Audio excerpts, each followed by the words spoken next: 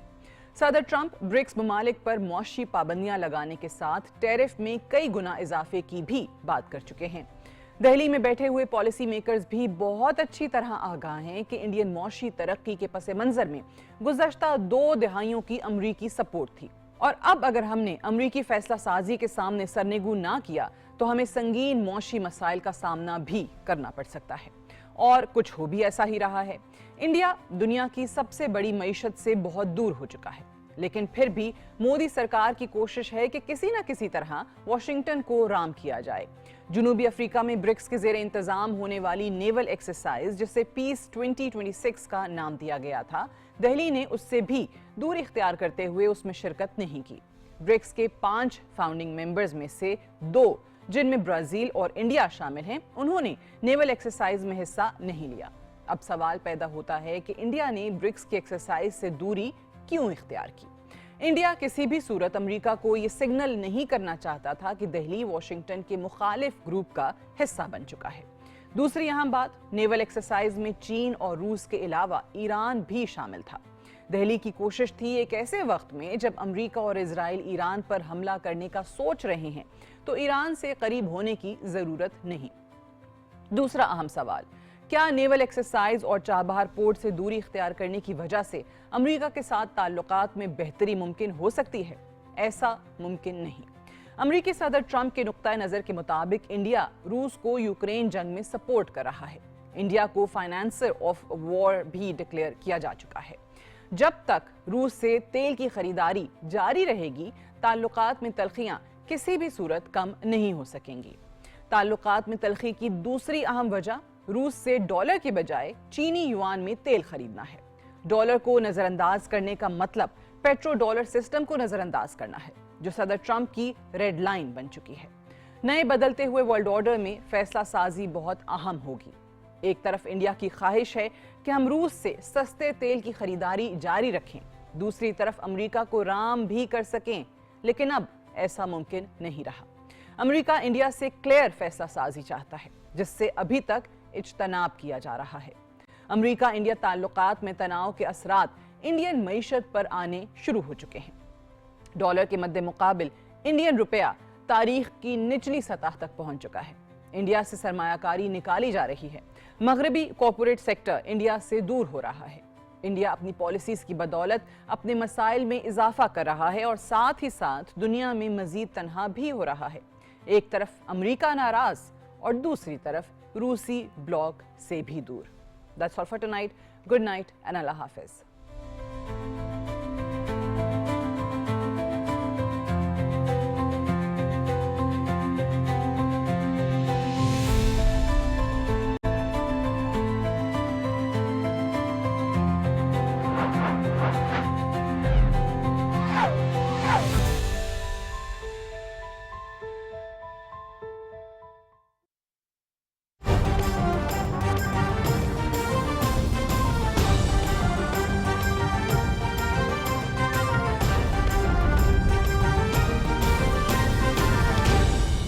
درست